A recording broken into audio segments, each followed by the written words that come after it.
All right, let's talk about these divisional matchups.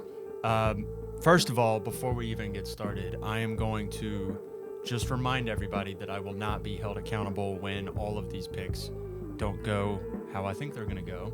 I refuse to be held accountable for them. But there's just so many interesting facets in these games. Kicking things off right here with the first one, Texans Ravens, should be completely fascinating because you've got obviously CJ Stroud, rookie of the year, maybe the best quarterback rookie season of the past decade. He's answered the bell at every turn.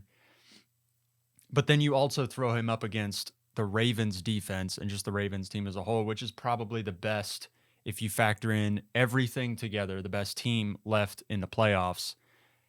And they've already played. They played in week one. Now, obviously, the two teams that played each other in week one are not the same teams that are about to play here in the divisional round of the playoffs.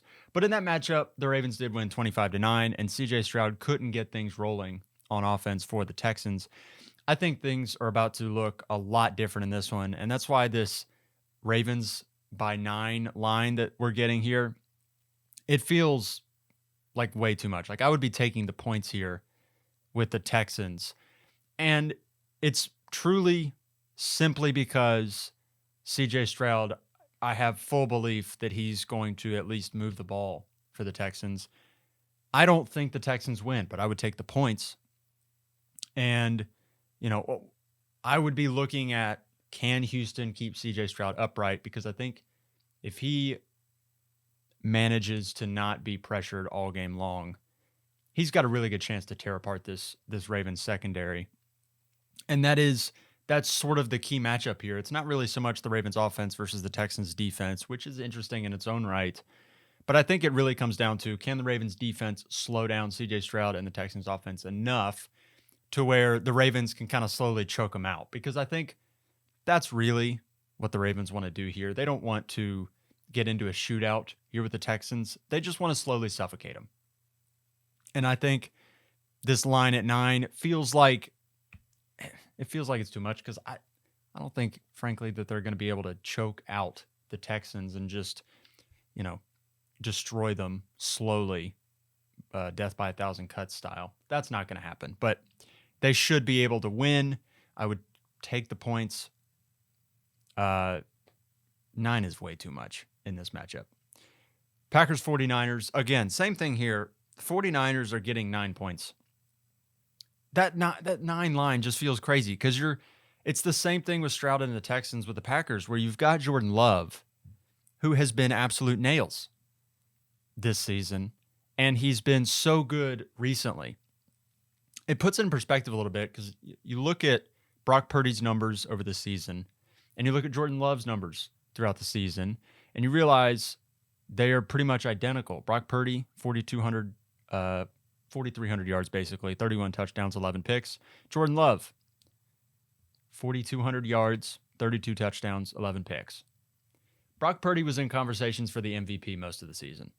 And Jordan Love came on strong the back half of the season, very strong. In fact, I think he's only thrown 1 interception in his past 10 games or something like that, which just feels stupid. So obviously, there's 2 different Jordan Loves that you're looking at the beginning of the season and the end of the season. But the one that we're about to get right now is the end of season Jordan Love, and he's been amazing. The Packers have been able to run the ball. They've been able to get their play action game involved in, especially looking at what they did to the Cowboys. The Cowboys didn't stop them at all. And I know San Francisco has the ability to get stops. They've got a great defense. They've got a good pass rush. Fred Warner in the middle, great secondary. They've got what you would imagine would be able to slow down this play action pass game. But I think it really does. There's 2 aspects that it will boil down to. And if the 49ers defense can win in these 2 facets, they'll most likely win the game. If they don't, it's going to be really tough. Can they get pressure with 4 down linemen, with Nick Bosa and Chase Young on Jordan Love? If they can get him off his spot, make him uncomfortable without blitzing, they're going to have a really, really good chance to win this game because obviously if you free up extra rushers to then go and cover all these young receivers, that obviously makes things very easy. And 2, can they stop the run? Aaron Jones has been killing people, absolutely killing people. Against the Cowboys, he had 21 for 118 yards, 3 touchdowns. In their final 3 weeks in the regular season, he had 100-plus yards in all of them. They're giving him the rock a ton, and he's delivering. If you can slow down Aaron Jones, you can slow down this play-action pass game, and I think that's the key to it. The run game for them opens up the pass, and if you can stop the run, the pass game, those windows compress. You allow this 49ers defense to kind of rule the day, as it were. On offense, I don't think that is the matchup necessarily, the 49ers offense versus Packers defense.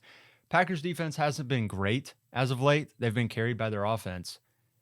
And I know the 49ers are going to score points. Like, that's a foregone conclusion. They're going to figure things out. That whole, 4-interception game from Brock Purdy was an aberration. They're going to figure things out on offense. They're going to score. It's going to be a matter of, can the Packers score 21-plus points on offense and hope that a couple things break right for them on defense and special teams, and then they could get out of here with a win. But that line at 9, 49ers -9, feels a bit much. I would take the under on that 9. I don't think it's going to be a 9-point game when it's all said and done. I would have the 49ers winning, but again, not by 9. I think it might come down to being like a 3-point game sort of deal. It'll be a 1-possession game, I think, when it comes down to it. The Sunday games, Buccaneers and Lions. This one, the Lions -6.5. The over-under is 48.5. So Vegas is expecting some points to be scored. I think Vegas is onto something there. This one at 6.5 feels a lot better to me. I think the Lions are probably going to win comfortably. Comfortably meaning 7+ points. The Buccaneers offense has done really, really well this season. They have been a revelation, as it were, with Baker Mayfield, with Mike Evans. Rachaad White has not been efficient on the ground, but he's been a staple in the passing game. And when you can just throw out Cade Otton, Chris Godwin as ancillary pieces, you feel really good about what your offense can put out there. I think they're going to probably be able to score points on the Lions, but I don't think they're going to stop the Lions. I think the Lions are going to be able to run the ball on them, which feels a little weird because the Buccaneers have maybe the best player, single player, at stopping the run in Vita Vea. He's basically a one-man run game wrecking crew. But I think the Lions are going to be able to run counter. They're going to be able to turn Gibbs loose and run away from Vita Vea. I think David Montgomery is going to be used to soften him up in the middle a little bit. But what they can do is they can hit those explosives with Jahmyr Gibbs where they don't need to just grind it out in the run game. They can still hit massive runs, and they can do it going away from what the Buccaneers like to do on defense, and that's just going to open up the passing game. I don't see how the Buccaneers stop their run game. And if they can't stop the Lions' run game, you're not going to stop the pass game. They're going to eat in play-action pass. You can't stop Amon-Ra St. Brown. And if you get plus performances from any of the other guys, Sam Laporta, Josh Reynolds, Jamison Williams, it's done. So Lions -6.5. It's probably a pretty generous line. I would take Lions over 6.5. I think they're going to win by 7+ points in this one. Last matchup, Chiefs, Bills. Fascinating. Complete coin flip game. It's in Buffalo, so Buffalo gets the -3 and over-under of 45.5. They're probably getting a +1 home field advantage. So if you were to look at this game on a neutral field, it's probably Buffalo -2. It's a complete coin flip to me. I have been going back and forth on where do I go in this matchup, and I don't know. I don't want to bet against that guy, Patrick Mahomes. They stomped the Miami Dolphins at home in the freezing cold, and I don't think anybody gave the Dolphins much of a chance to win that game. I certainly didn't. I thought in those conditions, it just played right into what Kansas City wants to do. They want to suffocate you on defense. And then if they could just run the ball a little bit and be efficient and not turn the ball over, they were going to win and win comfortably, and that's exactly what happened. This one with Buffalo, I think they're going to have the ability to do stuff more on offense just because I think they have discovered their run game in recent weeks. They've realized that if they will just turn Isaiah Pacheco loose and allow that to facilitate open passing lanes, as it were, if they just don't turn the ball over, they're going to be fine. Their defense is going to show up. This is going to be a cold weather game. It's a defense and running game sort of game. So will the Buffalo Bills decide to lean on James Cook? Will they figure things out? Passing, is Josh Allen going to be Superman? Because even the Steelers managed to score 17 points on offense. I think Kansas City is going to score. It's going to come down to, can they stop Buffalo from scoring? Again, coin flip. It feels like a true coin flip. I will go Kansas City in this one. I think the Chiefs end up winning, taking Buffalo's soul once again. I wouldn't mind if the Bills ended up winning this game, going to the AFC Championship. It would just feel nice for Josh Allen to finally get one, I think. But I think when it comes down to it, in a game like this where it's a coin flip game, I lean best quarterback. And I know Mahomes has struggled this year and the Chiefs offense has struggled this year. But you've got Mahomes and Travis Kelce and Rashee Rice still. And I think Rashee Rice has really broken out the past 5, 6, 7 weeks. And they know what they are now. They haven't known what they were for so long, for just massive stretches of this season. They've been trying to force feed the passing game, and it's just not worked because they don't have the horses. But then they realized, oh, we have a great defense, and we also happen to have a really competent run game. They have featured Isaiah Pacheco as of late, and they have just not needed to force the issue so much, throwing the ball. And I think that's going to be the recipe in this one, just like it was against the Dolphins.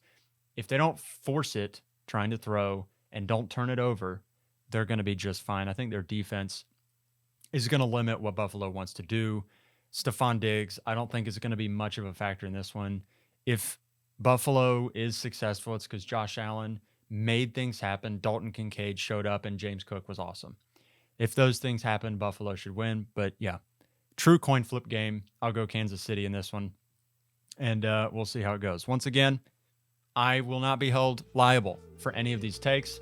If you tail any of these picks and put money on it, do so at your own risk, because there will be no accountability had here after the weekend. Thank you guys so much for watching. Hit subscribe, like the video if you enjoyed it, and I'll see you in the next one.